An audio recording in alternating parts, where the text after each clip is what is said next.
Well, here we are along the historic downtown waterfront in Sturgeon Bay. We're outside the Door County Maritime Museum, where today we're going to get a tour of their huge floating exhibit.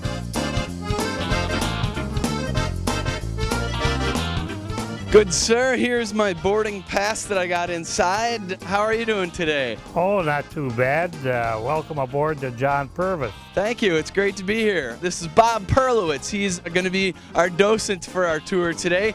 Bob, word on the street says you spent a little time aboard this vessel. Yes, we spent 5.5 years in the restoration of the tug. A number of local people, and I spent 23 years on here as engineer. So Bob, the typical tour that you take people on, that's what we're going to do today. What usually does that consist of? Well, we'll start in the winch room, and then we'll head down into the engine room and up into the upper engine room and the chief engineer's room, and from there it goes up into the galley and the pilot house, and we'll blow the whistle and the tour is over. Well, fantastic. Well, I don't know about you, but I'm all ready to go check this thing out. Huh? What do you say? Yeah, that's good. All right, off we go.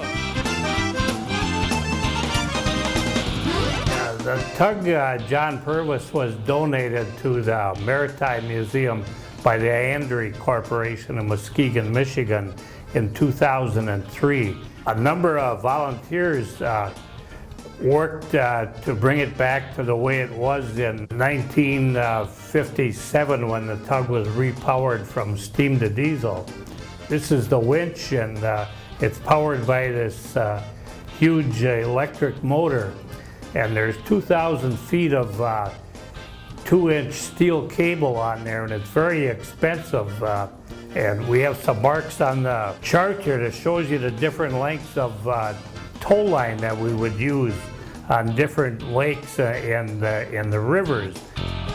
These are some shackles that would be used for towing, you know, large vessels, like I said, a steamboat or a saltwater ship, and then you'd work with 2 bridles that would go to the boat that you were towing. Next, we headed down to the engine room, and I was, well, let's just say a little bit shocked at how enormous it seemed. Holy cow, this is huge down here. Wow. So what are we looking at here, Bob? This is a control stand. This is where the operator would stand, or the engineer, and operate the engines. Bob told me all about how the captain would signal down to the engine room, how the engines were operated, and how loud it would be down here when the 2 1,200 horsepower engines were running. It would get so noisy down here with the engines running at full speed. The only way you could converse with anybody was with the chalkboard, and you had to write it down. Next, Bob led the way towards the back of the engine room and the switchboard, where he told me all about the restoration process and what all the switches controlled on the boat. These are the fuel gauges.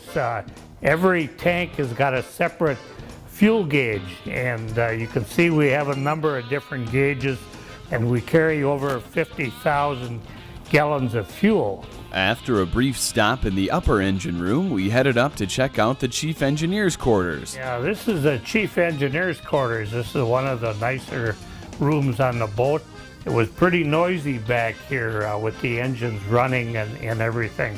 This was my room for a number of years, and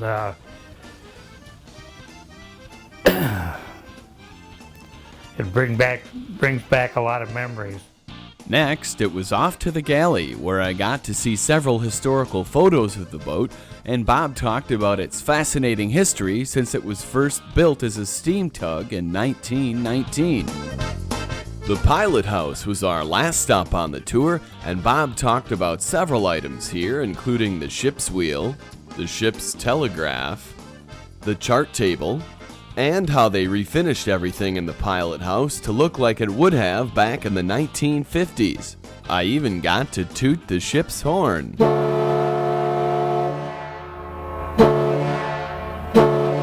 Woohoo! Hey, that was pretty good. Not bad for a rookie. I signed the guest book, and our tour was finished. The tug is open for tours on a daily basis during the warmer months of the year and a little bit more seasonal in the winter time, but probably the best way to call the Maritime Museum to get specific times, huh, Bob? That's right, yes. It's located right outside the Door County Maritime Museum along the historic Sturgeon Bay waterfront. So until next time, we'll see ya.